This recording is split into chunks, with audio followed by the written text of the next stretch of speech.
Things have been going all right for me. My wife and I, we had a new baby back in October. So, thank you.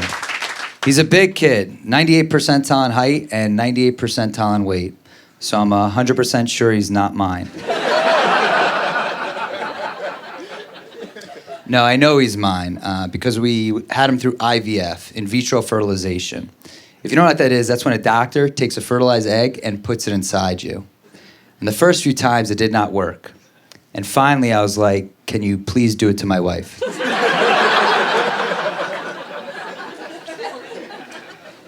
People are always curious, so I'll tell you guys, $50,000. That's how much IVF costs to have our son.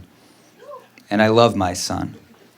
But I also would love $50,000. He's gonna be my size, that's what they tell me.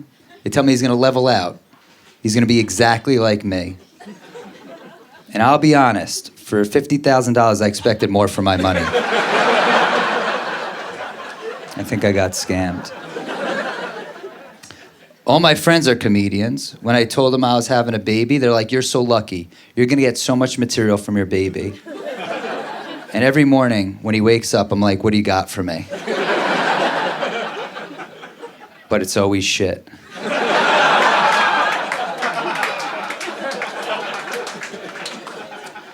He actually just started saying dada. Yeah, incredible. It's incredible hearing that word. Melts my heart. But everything's dada to him. A cup is dada. The sky, dada. I'm like, who's your favorite comedian? He's like, Sebastian Maniscalco.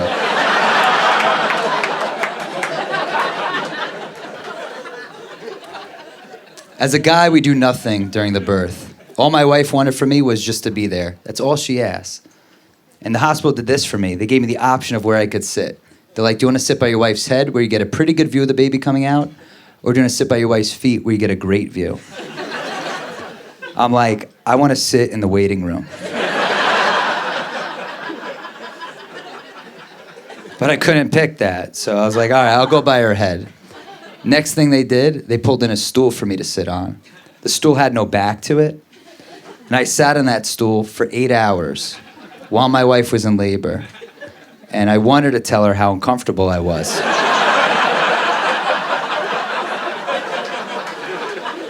But she was busy. We also have a 3-year-old. And I tell you, it's been a difficult adjustment for him. Because before, he used to get all of our attention. But now we have a new baby who we love way more than what's-his-face.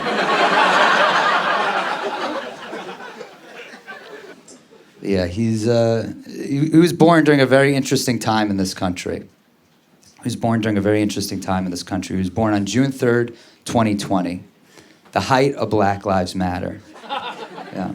A lot of racial tension was going on this time. A lot of civil unrest was happening. And while that was all happening, I was in the delivery room. And all I could think was that if he comes out black, which would mean my wife cheated on me, I'm gonna have to act happy about it. I can't be upset, that'd be racist.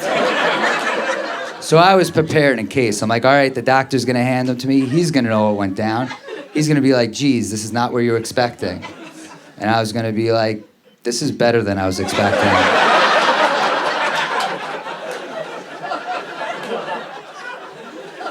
I can't wait to bring home little LeBron Vider.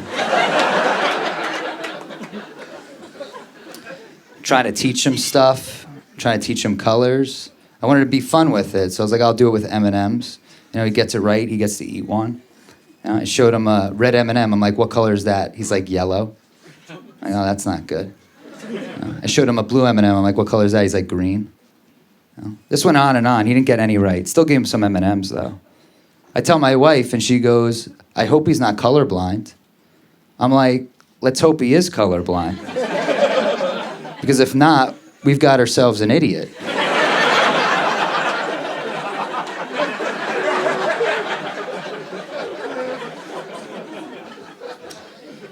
You're told to cherish these times with your kids because it goes by fast.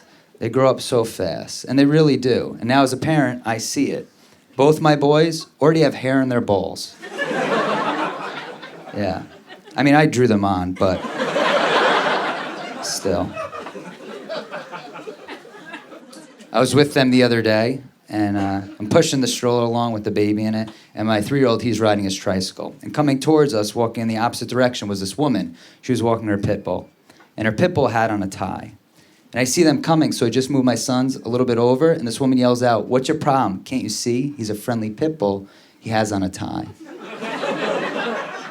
I'm like, "Yeah, lady, I see that, but I'm not going to take that chance." You know? How would I explain that to my wife if our kids were mauled by that dog? "Honey, I'm so sorry. I thought he was on his way to a business meeting. He was dressed for success, so..." My wife would have seen that Pitbull coming a mile away. Maternal instincts. You know, mothers are truly incredible.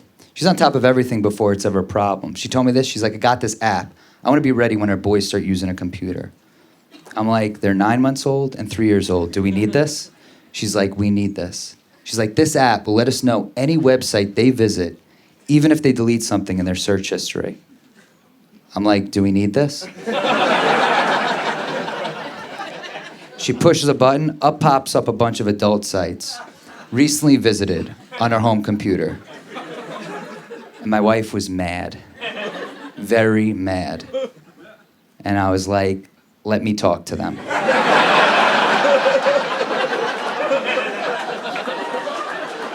These kids are disgusting.